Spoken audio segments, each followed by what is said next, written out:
ಅಲ್ಲಿ ಎರಡು ಜೀವ ಅಲ್ಲಿ ಒಳಗಡೆ ಇರುವುದರಿಂದ ಕೆಲವೊಮ್ಮೆ ಆ ದುರ್ಯೋಧನಲ್ಲಿ ಅಭಿಮಾನ ತೋರಿಸ್ತಾನೆ. ಆ ದುರ್ಯೋಧನನ ಅಭಿಮಾನ ಎಲ್ಲಿವರೆಗೆ ಹೋಯಿತು ಅಂತಂದ್ರೆ ಭೀಮಸೇನ ದೇವರನ್ನು ಏನು ಆಲಿಂಗನೆ ಮಾಡಿ ಪುಡಿ ಪುಡಿ ಮಾಡಿಬಿಡಬೇಕು ಅಂತ ಅಷ್ಟು ಅವನಿಗೆ ತಲೆಯಲ್ಲಿ ಏನು ಆ ಆವೇಶ ಬಂದಿತ್ತು ಗೊತ್ತೇ. ದುರ್ಯೋಧನನನ್ನು ಕೊಂದವನು ಭೀಮ ಅಂತಂದುಕೊಂಡು ಅವನಿಗೆ ಎಷ್ಟು ಕೋಪ ಬಂದಿತ್ತು ಧೃತರಾಷ್ಟ್ರನಿಗೆ. ಕಬ್ಬಿಣದ ಒಂದು ಪ್ರತಿಮೆ ಅಂತೆ ಭೀಮಸೇನ ದೇವರ ಕಬ್ಬಿಣದ ಪ್ರತಿಮೆ, ಅದನ್ನು ಆಲಿಂಗನ ಮಾಡಿ ಪುಡಿ ಪುಡಿ ಮಾಡಿ ಬಿಟ್ಟಿದ್ದಾನಂತೆ. ಕಬ್ಬಿಣವನ್ನು ಪುಡಿ ಮಾಡಬೇಕು ಅಂತಂದ್ರೆ ಎಷ್ಟು ಅವನಲ್ಲಿ ಆ ಒಂದು ಬಾಹುವಿನಲ್ಲಿ ಶಕ್ತಿ ಇರಬೇಕು ಆಲೋಚನೆ ಮಾಡಿ. ಶಕ್ತಿಗಿಂತಲೂ ಕೂಡ ಒಳಗಿನ ಆವೇಶ ಎಷ್ಟಿದೆ ಅಂತ ಅದ ಆಲೋಚನೆ ಮಾಡಬೇಕು. ಕಬ್ಬಿಣಕ್ಕಿಂತ ಗಡಸಾಗ್ತದೆ ಆ ನರಗಳು, ಸ್ನಾಯು, ಆ ಒಂದು ಆವೇಶ ಬಂದಾಗ. ಆ ರೀತಿ ಅಷ್ಟು ಆ ದುರ್ಯೋಧನನ ಮೇಲಿನ ಪ್ರೀತಿ. ಅಂಥ ದುರ್ಯೋಧನ ಮಡಿದು ಬಿದ್ದಿದ್ದು ಆ ಕುರುಕ್ಷೇತ್ರನ ರಣರಂಗದಲ್ಲಿ ಆ ಧೂಳಿನಲ್ಲಿ ಹೊರಳಾಡ್ತಾ ಇದ್ದಾನೆ. ಆ ನಾಯಿ ನರಿಗಳು ಬಂದು ಸೆಳೆಯುತ್ತವೆ. ಅವನು ಒಂದು ಕೈಯಿಂದ ದೂರ ತಳ್ತಾ ಇದ್ದಾನಂತೆ ಆ ನಾಯಿ ನರಿಗಳನ್ನು, ಅವುಗಳು ಬಂದು ಕಚ್ಚುತ್ತವೆ. ಇಂಥ ಅವಸ್ಥೆ ಯಾವ ತಂದೆ ನೋಡಿ ಸಹಿಸಿ ಅನ್ನು ಹೇಳಿ ಎಷ್ಟು ದುಃಖಪಟ್ಟಿದ್ದಾರೆ. ಅಂಥ ಧೃತರಾಷ್ಟ್ರನಿಗೆ ಉಪದೇಶ ಕೊಡತಕ್ಕಂಥದ್ದು ಯಾವುದು? ಈ ಭಗವದ್ಗೀತೆಯ ಉಪದೇಶ ಯಾರು? ಸಂಜಯ ಕೊಡ್ತಾನೆ ನೋಡಿ. ಸಂಜಯ ಹೆಸರು ಹೇಳ್ತದೆ ನೋಡಿ, ಚೆನ್ನಾಗಿ ಗೆದ್ದಿದ್ದಾನೆ ಅವನು. ಸಂಜಯ, ಸಮ್ಯಕ್ ಜಯ, ಒಳ್ಳೆ ಜಯ. ಜಯ ಅಂದ್ರೆ ಯಾವುದರ ವಿಷಯದಲ್ಲಿ? ಏನೋ ಅಲೌಕಿಕವಾಗಿರ್ತಕ್ಕಂಥ ಆ ಒಂದು ಜ್ಞಾನ, ಭಕ್ತಿ, ವೈರಾಗ್ಯ, ಮನಸ್ಸಿನ ಶಾಂತಿ, ನೆಮ್ಮದಿ, ಇದನ್ನೆಲ್ಲ ಪಡೆದುಕೊಂಡವನು ಯಾರು? ಸಂಜಯ. ಅವನೇ ಉಪದೇಶಕ್ಕೆ ಯೋಗ್ಯ. ಎಲ್ಲ ಮನಃಶಾಂತಿಯನ್ನು ಕಳೆದುಕೊಂಡು ದುಃಖ ಪಡತಕ್ಕಂಥವನು ಯಾರು? ಧೃತರಾಷ್ಟ್ರ. ಧೃತರಾಷ್ಟ್ರ ಅಂದ್ರೆ ಏನು? ಮನಃಶಾಂತಿಯನ್ನು ಕಳ್ಕೊಂಡವನು ಅಂತ ಅರ್ಥ. ಅಂಥವನಿಗೆ ಒಳ್ಳೆ ನೆಮ್ಮದಿ ಕೊಡತಕ್ಕಂಥ ಒಂದು ಉಪದೇಶ ಕೊಡತಕ್ಕಂಥವನು ಯಾರು? ಸಂಜಯ. ಅವನು ನಿಜವಾಗಿ ಕೂಡ ಸಂಜಯ ಸುಮ್ಮನೆ ವರದಿಗಾರ ಅಂತ ಹೇಳೋದಲ್ಲ, ಅದನ್ನು ವರದಿಗಾರ ಅಂತ ಹೇಳಬಾರದು. ಅವನು ಕೂಡ ಅವನೊಬ್ಬ ಗಂಧರ್ವ. ಸಂಜಯನೂ ಒಬ್ಬ ಗಂಧರ್ವ. ಬಹಳ ವೇದವ್ಯಾಸ ದೇವರ ಪ್ರೀತಿ ಪಾತ್ರರಾಗಿರ್ತಕ್ಕಂಥವರು ಇಬ್ಬರೂ ಕೂಡ. ಧೃತರಾಷ್ಟ್ರ ಹಾಗೂ ತನ್ನ ಮಗನೇ, ವೇದವ್ಯಾಸ ದೇವರಿಗೆ ತನ್ನ ಮಗನೇ. ಸಂಜಯ ಅವನ ಸಾರಥಿ. ಇಬ್ಬರೂ ಕೂಡ ಗಂಧರ್ವರು. ಇಬ್ಬರ ಮೇಲೆ ಬಹಳ ಪ್ರೀತಿ. ಆದ್ದರಿಂದ ಸಂಜಯನಿಗೆ ಅನುಗ್ರಹ ಮಾಡಿದರು ವೇದವ್ಯಾಸ ದೇವರು. ಅವನಿಗೆ ಇಡೀ ಕುರುಕ್ಷೇತ್ರದಲ್ಲಿ 18 ಅಕ್ಷೋಹಿಣಿ ಸೈನ್ಯದಲ್ಲಿ ಪ್ರತಿಯೊಬ್ಬ ವ್ಯಕ್ತಿ ಹೇಗೆ ಯುದ್ಧ ಮಾಡ್ತಾನೆ, ಯಾವ ಶಸ್ತ್ರವನ್ನು ಎತ್ತುಕೊಳ್ತಾನೆ, ಯಾವ ಶಸ್ತ್ರ ಎತ್ತಿ ಯಾವ ಯಾವ ಶತ್ರುಗಳನ್ನು ಕೊಲ್ತಾನೆ, ಅವರು ಏನೇನು ಪರಸ್ಪರವಾಗಿ ಮಾತನಾಡಿಕೊಳ್ತಾರೆ, ಪರಸ್ಪರವಾಗಿ ನಿಂದೆ ಮಾಡತಕ್ಕಂಥದ್ದು ಅದು ಇದ್ದೇ ಇದೆ. ಆ ಮಾತನಾಡಿಕೊಳ್ಳತಕ್ಕಂಥದ್ದು ಎಲ್ಲಕ್ಕಿಂತ ಹೆಚ್ಚಾಗಿ ಭಗವದ್ಗೀತೆ, ಶ್ರೀಕೃಷ್ಣ ಉಪದೇಶ ಕೊಡತಕ್ಕಂತಹ ಭಗವದ್ಗೀತೆಯ ಅಕ್ಷರ ಅಕ್ಷರ ಪೂರ್ತಿ ಅವನಿಗೆ ಕಿವಿಗೆ ಬೀಳುತ್ತಾ ಇದೆ. ಎಂಥ ಅನುಗ್ರಹ ಮಾಡಿದ್ದಾನೆ ಸಂಜಯ. ನಿಜವಾಗಿಯೂ ಕೂಡ ಗೆದ್ದುಕೊಂಡವನು ಯಾರು? ನಿಜವಾಗಿಯೂ ಕೂಡ ಭಗವದ್ಗೀತೆಯನ್ನು ಗೆದ್ದುಕೊಂಡವನು ಸಂಜಯ. ಗೀತೆಯನ್ನೇ ಗೆದ್ದುಕೊಂಡವನು. ಅದನ್ನು ಧೃತರಾಷ್ಟ್ರನಿಗೆ ಉಪದೇಶ ಕೊಡ್ತಿದ್ದ. ಅವನು ಯೋಗ್ಯ ಅಧಿಕಾರಿ. ಅರ್ಜುನ ಯಾವ ರೀತಿ ಧರ್ಮಕ್ಕೆ ವಿರುದ್ಧವಾಗಿ ಹೊರಟಿದ್ದಾನೆ, ಅದು ಅಲ್ಲಿ ಕೃಪಯ ಪರಯ ವಿಷ್ಟ ಅಂತ ಒಂದು ಮಾತು ಬರ್ತದೆ. ಕೃಪಯ, ಅಯ್ಯೋ ಒಳ್ಳೆ, ಅದು ಬಂಧುಗಳ ಮೇಲೆ ಕೃಪೆ. ಅದೇನು ಅಧರ್ಮ ಅಧರ್ಮ ಅಂತ ಎಷ್ಟು ಅಧರ್ಮ ಅಂತ ಹೇಳ್ತಿದ್ದಾರಲ್ಲ, ಬಂಧುಗಳ ಮೇಲೆ ಕೃಪೆ ಮಾಡತಕ್ಕಂಥದ್ದು ಅದು ಅಧರ್ಮ ಹೇಗಾಗ್ತದೆ ಅಂತ ಕೇಳಬಹುದು. ಆದರೆ ನಿಜವಾಗಿಯೂ ಕೃಪಯ ಪರಯ ಅಂದ್ರೆ ಶ್ರೇಷ್ಠವಾದ, ಅಂದ್ರೆ ಅತಿ ಗಾಢವಾಗಿರತಕ್ಕಂಥ ಕೃಪೆ, ಕರುಣೆ ಅಂತ ಮೇಲ್ನೋಟಕ್ಕೆ ಕಾಣಿಸದೆ. ಕೃಪಯ ಪರಯ ಆವಿಷ್ಟ ಅಂತ. ವಾಸ್ತವದಲ್ಲಿ ಕೃಪಯ ಪರಯ ಅಲ್ಲ, ಅದು ಅಪರಯ. ಅಲ್ಲಿ ಪದಚ್ಛೇದ ಮಾಡಬೇಕು. ಅಪರಯ ಅದು ಸರಿಯಾದ್ದಲ್ಲ, ಪರ ಅಲ್ಲ, ಶ್ರೇಷ್ಠವಾದ್ದಲ್ಲ, ಉತ್ತಮವಾಗಿರ್ತಕ್ಕಂಥ ಸಾತ್ವಿಕವಾದ ಕೃಪೆ ಅಲ್ಲ. ಪ್ರತಿಯೊಂದು ಗುಣದಲ್ಲಿಯೂ ಕೂಡ ಸಾತ್ವಿಕ ತಾಮಸ ಅಂತ ಎರಡು ಭಾಗ ಇದೆ. ಯಾವುದೇ ಒಂದು, ಈಗ ದಯೆ, ಅಹಿಂಸಾ ಎಂಬುದು ಇದೆ. ಅಹಿಂಸಾ, ಆಮೇಲೆ ಕೃಪೆ, ದಯೆ, ಇವುಗಳೆಲ್ಲ, ಕ್ಷಮ ಎಲ್ಲ ಶ್ರೀಮದ್ ಆಚಾರ್ಯರು ನಿರ್ಣಯದಲ್ಲಿ ಹೇಳ್ತಿದ್ದಾರೆ. ಕ್ಷಮ ಎಂಬುದು ಒಳ್ಳೆಯ ಗುಣ ಹೌದು, ಪಾಪ ಹೇತುಶ್ಚ ದುರ್ಜನೆ. ದುರ್ಜನರಲ್ಲಿ ನೀವು ಕ್ಷಮೆ, ದಯೆ, ಕೃಪೆ ಇದನ್ನೆಲ್ಲ ಮಾಡಿದರೆ ಇದು ಪಾಪಕ್ಕೆ ಕಾರಣವಾಗ್ತದೆ. ಅದು ಒಳ್ಳೆಯ ಇದು ಗುಣ ಅಲ್ಲ, ಸದ್ಗುಣ ಅಲ್ಲ. ನಮಗೇನೋ ಅಹಿಂಸಾ, ಸತ್ಯ, ಇದು ಈಗ ಸತ್ಯ ಹೇಳೋದು, ದುರ್ಜನರಿಗೆ ಸತ್ಯವನ್ನು ಹೇಳಿಬಿಟ್ರೆ ಅದು ಪಾಪಹೇತು ಆಗ್ತದೆ. ಅಹಿಂಸಾ ಪ್ರಥಮಂ ಪುಷ್ಪಂ, ಪುಷ್ಪಂ ಇಂದ್ರಿಯ ನಿಗ್ರಹ, ಸರ್ವಭೂತ ದಯಾ ಪುಷ್ಪಂ. ಏನು ಸರ್ವಭೂತ ದಯಾ ಪುಷ್ಪಂ? ಏನು ದಯೆನೂ ಕೂಡ ಒಂದು ದೊಡ್ಡ ಪುಷ್ಪ, ಅಹಿಂಸೆ ದೊಡ್ಡ ಪುಷ್ಪ, ಏನು ಭಾವಪುಷ್ಪ ಅಂತ ಹೇಳ್ತಾರೆ. ಭಗವಂತನಿಗೆ ಅತ್ಯಂತ ಪ್ರೀತಿ ಪಾತ್ರವಾಗಿರ್ತಕ್ಕಂಥ ಹೂವಿನ ಸೇವೆ ಅದು ಅಹಿಂಸೆ ಮಿತಾದಿಗಳೆಲ್ಲ. ಆದರೆ ಅದು ಧರ್ಮಕ್ಕೆ ಅವಿರುದ್ಧವಾಗಿದ್ದರೆ ಮಾತ್ರ ಅದು ಪರಮಾತ್ಮನಿಗೆ ಪ್ರಿಯವಾಗಿರ್ತಕ್ಕಂತಹ ಪುಷ್ಪ ಆಗ್ತದೆ. ಧರ್ಮಕ್ಕೆ ವಿರುದ್ಧವಾದರೆ ದುರ್ಜನರಲ್ಲಿ ನಾವು ಒಳ್ಳೆ ದಯೆ, ಕ್ಷಮೆ ಇದನ್ನೆಲ್ಲ ಮಾಡ್ತಾ ಕೂತ್ರೆ ಅವಾಗ ಏನಾಗ್ತದೆ, ಲೋಕ ಹಾಳಾಗಿ ಹೋಗ್ತದೆ. ಇದು ಕೃಪೆಯ ಅಪರೆಯ ಆವಿಷ್ಟ. ಇದು ದುರ್ಜನರಲ್ಲಿ ಮಾಡತಕ್ಕಂತಹ ಕೃಪೆ. ಆದ್ದರಿಂದ ಇದು ಸರಿಯಾಗಿರತಕ್ಕಂತಹ ಕೃಪೆ ಅಲ್ಲ, ಅಪರಯ ಆವಿಷ್ಟ. ಹಾಗೆ ಇವನಿಗೆ ಪುತ್ರಮೋಹ. ಈ ಪುತ್ರಮೋಹ ಒಳ್ಳೆಯದೇ, ತಪ್ಪೇನಲ್ಲ. ತಂದೆಗೆ ಮಗನಲ್ಲಿ ಪ್ರೀತಿ ಇರಲೇಬೇಕು, ಮಗನಿಗೆ ತಂದೆಯಲ್ಲಿ ಅದೇ ರೀತಿಯಲ್ಲಿ ಪ್ರೀತಿ ಬೇಕೇ ಬೇಕು. ಆದರೆ ದುಷ್ಟನಾದ ಮಗನಲ್ಲಿ ಪ್ರೀತಿ ಮಾಡತಕ್ಕಂಥದ್ದು ಅದು ಧರ್ಮಕ್ಕೆ ವಿರುದ್ಧ. ಅದು ಕೂಡ ಅಧರ್ಮ ಆಗೋಯ್ತು. ಹಾಗೆ ಇಬ್ಬರೂ ಕೂಡ ಒಂದೇ ರೀತಿಯಲ್ಲಿದ್ದಾರೆ. ಅಲ್ಲಿ ಅರ್ಜುನನು, ಇಲ್ಲಿ ಧೃತರಾಷ್ಟ್ರ, ಇಬ್ಬರೂ ಕೂಡ ಒಂದೇ ಸ್ಥಿತಿಯಲ್ಲಿದ್ದಾರೆ. ಅವರಿಗೆ ಭಗವಂತನ ಉಪದೇಶ ಬೇಕು. ಅರ್ಜುನನಿಗೆ ಅವನು ಉತ್ತಮಾಧಿಕಾರಿ ಆದ್ದರಿಂದ ಶ್ರೀಕೃಷ್ಣ ನೇರವಾಗಿ ಉಪದೇಶ ಮಾಡಿದ. ಧೃತರಾಷ್ಟ್ರನಿಗೆ ಸಂಜಯನ ಮೂಲಕ ವೇದವ್ಯಾಸದೇವರು ಅದೇ ಗೀತೆಯ ಉಪದೇಶ ಕೊಡಿಸಿದರು. ಹೀಗೆ ಧೃತರಾಷ್ಟ್ರನಿಗೆ ಉಪದೇಶ ಮೊತ್ತ ಮೊದಲಿಗೆ ಅದು ನಮಗೆ ಬಂದಿದೆ. ನಮಗೆ ಧೃತರಾಷ್ಟ್ರನಿಗೆ ಉಪದೇಶ ಮಾಡಿದ್ದು ನಮಗೆ ಬಂದಿದೆ. ನಮಗೆಲ್ಲ ಅವನು ಗುರು. ಸಂಜಯ, ಧೃತರಾಷ್ಟ್ರರು ನಮಗೆ ಮುಖ್ಯವಾಗಿ ಮೊದಲಿಗೆ ಗುರುಗಳು. ಆಮೇಲೆ ಅದಕ್ಕಿಂತಲೂ ಏನು ಅರ್ಜುನ, ಶ್ರೀಕೃಷ್ಣ ಅವು ಮೊದಲಿನ ಗುರುಗಳು. ಅಂತಹ ಧೃತರಾಷ್ಟ್ರ ಹೇಳ್ತಾನೆ, ಅವನು ಸಜ್ಜೀವ, ಅವನಿಗೆ ಯೋಗ್ಯವಾಗಿರ್ತಕ್ಕಂತಹ ಒಂದು ಗೀತೆಯ ಉಪದೇಶಕ್ಕೆ ಒಂದು ಅಧಿಕಾರ ಇದೆ. ಆ ಅಧಿಕಾರಿ ಇದಂತೆ ನಾತಪಸ್ಕಾಯ ಅಂತ ನಿಜವಾಗಿ ಕೂಡ ದೊಡ್ಡ ತಪಸ್ಸು ಮಾಡಿದ್ದಾನೆ ಧೃತರಾಷ್ಟ್ರ.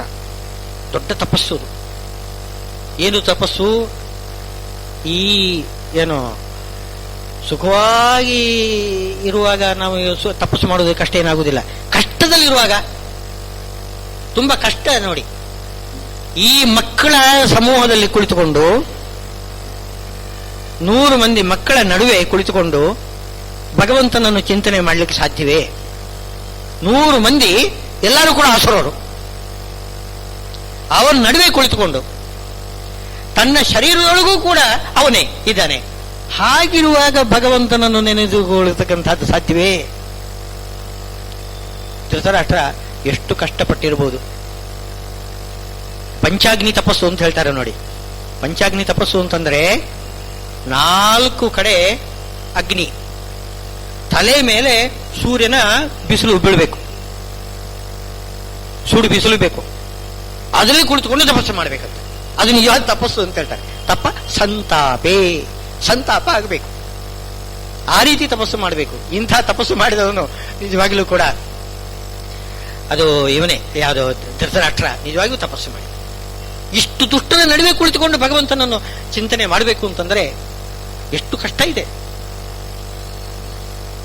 ಎಷ್ಟು ಮನಸ್ಸಿಗೆ ಹಿಂಸೆ ಆಗ್ತದೆ ಅವನಿಗೆ. ಎಲ್ಲ ಕಡೆ ಆ ದುರ್ಯೋಧನ ಬಂದು, ಅಪ್ಪ ನೀನು ನಾನು ಹೇಳಿದಾಗ ಕೇಳಬೇಕು, ಇಲ್ಲದೆ ಒಂದು ನಾನು ಸಾಯ್ತೇನೆ. ಎಷ್ಟು ಪಟ್ಟಿರಬಹುದು ಅವರು. ಧೃತರಾಷ್ಟ್ರ ಆಲೋಚನೆ ಮಾಡಬೇಕು. ಒಂದು ರೀತಿ ದಬ್ಬಾಳಿಕೆ ಇದು. ಎಷ್ಟು ದಬ್ಬಾಳಿಕೆಗೆ ಒಳಗಾಗಿದ್ದಾನೆ ಆ ಧೃತರಾಷ್ಟ್ರ, ಎಷ್ಟು ಕಷ್ಟಪಟ್ಟಿದ್ದಾನೆ. ಇದಂತೆ ನಾ ತಪಸ್ಕಾಯ ನಾ ಅಭಕ್ತಾಯ ಕದಾಚನ ಅಂತ ಹೇಳುವ ಹಾಗೆ ಇವನು ತಪಸ್ವಿಯಾಗಿದ್ದಾನೆ, ಭಕ್ತನಾಗಿದ್ದಾನೆ. ಅದಕ್ಕೋಸ್ಕರ ವೇದವ್ಯಾಸದೇವರು ಪ್ರೀತಿಯಿಂದ ಆ ಏನು ಸಂಜಯನನ್ನು ಕೂಡಿಸಿ ಉಪದೇಶ ಕೊಡಿಸಿದ. ಅವನು ಮಾತು ಹೇಳ್ತಕ್ಕಂಥದ್ದು ಇದೆಲ್ಲ, ಧೃತರಾಷ್ಟ್ರ ಹೇಳ್ತಕ್ಕಂತಹ ಮಾತು, ಅದು ಕೂಡ ಅದು ಏನು ಹೇಳ್ತಾರೆ, ಋಷೀಣಾಂ ಪುನರಾದ್ಯಾನಾಂ ವಾಚಮರ್ಥೋನುಧಾವತಿ ಅಂತ. ಅವರ ಆಲೋಚನೆ ಮಾಡದೇನೆ ಏನಾದರೂ ಹೇಳಿದರೂ ಕೂಡ ಅದು ಸರಿಯಾಗಿರ್ತದಂತ. ತತ್ವಾಭಿಮಾನಿಗಳು, ವರ್ಣಾಭಿಮಾನಿಗಳು ಆ ನಾಲಿಗೆಯಿಂದ ಏನು ಉಚ್ಚಾರ ಮಾಡಿಸ್ತಾರಲ್ಲ ಆ ಶಬ್ದ, ಅದು ಚೆನ್ನಾಗಿರ್ತದಂತೆ. ಅವರ ಆಲೋಚನೆ ಮಾಡದೇನು ಏನು ಹೇಳಿದ್ರು ಕೂಡ ಅದು ಏನೋ ದೇವರು ಕೊಳ್ತಾರಲ್ಲ. ವ್ಯಾಸರಾಜರು ನಿನಗೆ ಅಪ್ಪ ಮಂತ್ರ, ನಿನಗೆ ಕನಕದಾಸನಿಗೆ ಕೋಣ ಮಂತ್ರ, ನಿನಗೆ ಕೋಣ ಮಂತ್ರ ನಿನಗೆ ಅಂತ ಹೇಳಿದ್ದು. ಕೋಣ ಅಂತ ಶಬ್ದ ಹೇಳಿದ್ರೇನೆ ಅದು ಮಂತ್ರ ಆಗಿಬಿಡ್ತಂತೆ ನೋಡಿ. ಕೋಣ ಕೋಣ ಕೋಣ ಅಂತ ಜಪ ಮಾಡಿದ್ರೆ ಬಂತು, ಯಮನ ಕೋಣ ಬಂತು. ಇದು ಆ ಮಾತು ನಾಲಿಗೆಯಿಂದ ಯಾವುದು ಬರ್ತದೋ ಅದು ಮಂತ್ರನೇ. ಏನು ಅವರು ಆಡುವುದೆಲ್ಲ ವೇದವಾದಗಳೇ. ಜ್ಞಾನಿಗಳು, ಅಪರೋಕ್ಷ ಜ್ಞಾನಿಗಳು ಆಡಿದ್ದೆಲ್ಲ ವೇದ ಮಂತ್ರ, ಉಸಿರಿದ್ದೆಲ್ಲ ಮಂತ್ರವೇ. ವಾಚಂ ಅರ್ಥೋ ಅನುಧಾವತಿ ಅಂತ ಹೇಳ್ತಾರೆ. ಅರ್ಥ ಇಲ್ವಲ್ಲ ಅಂತಂದ್ರೆ ಅರ್ಥ ಬರ್ತದೆ ಅಂತೆ. ಅವರ ಆಲೋಚನೆ ಮಾಡದೆ ಹೋದ್ರು ಕೂಡ ಆ ಶಬ್ದದಿಂದ ಅರ್ಥ ಬರ್ತದೆ. ಈ ತರ ಈಗ ವ್ಯಾಸರಾಜರು ಹೇಳುವಾಗ ನಿನ್ ಕೋಣ ಅಂತ ಅವನು ಸುಮ್ಮನೆ ಅವನಿಗೆ ಬೈದಿರ್ಬೋದು, ಆಲೋಚನೆ ಮಾಡಿರ್ಲಿಕ್ಕಿಲ್ಲ. ಆಲೋಚನೆ ಮಾಡಿದೇನೆ ಸುಮ್ಮನೆ ಕೋಣ ಅಂದ್ರೆ ಯಮನ ಕೋಣ ಮನಸ್ಸಲ್ಲಿ ಇಟ್ಟುಕೊಂಡೆ ಅವರು ಹೇಳಲಿಲ್ಲ, ಸುಮ್ಮನೆ ಕೋಣ ಅಂತ ಬೈದಿದ್ದಾರೆ. ಅವನಿಗೆ ಕೋಣ ಯಮನ ಕೋಣ ಬಂದ್ಬಿಟ್ಟ. ಅದು ಆಲೋಚನೆ ಮಾಡಬೇಕು ಅಂತೇನಿಲ್ಲ, ಆಲೋಚನೆ ಮಾಡದೇನೂ ಕೂಡ ಶಬ್ದ ಬಹಳ ಮುಖ್ಯ ಆಗ್ತದೆ. ಶಬ್ದದ ಮಹಿಮೆ ಆಗಿದೆ. ಈಗ ಇಲ್ಲಿ ಧೃತರಾಷ್ಟ್ರ ಏನು ಹೇಳ್ತಕ್ಕಂಥ ಶಬ್ದಗಳು ನೋಡಿ. ಧರ್ಮಕ್ಷೇತ್ರೇ ಕುರುಕ್ಷೇತ್ರೇ ಸಮವೇತ ಯುಯುತ್ಸವ ಮಾಮಕಾ ಪಾಂಡವಾಶ್ಚೈವ ಕಿಮ ಕುರುವತ ಸಂಜಯ ಅಂತ ಇಲ್ಲಿ ಮೊದಲನೇ ಪ್ರಶ್ನೆ.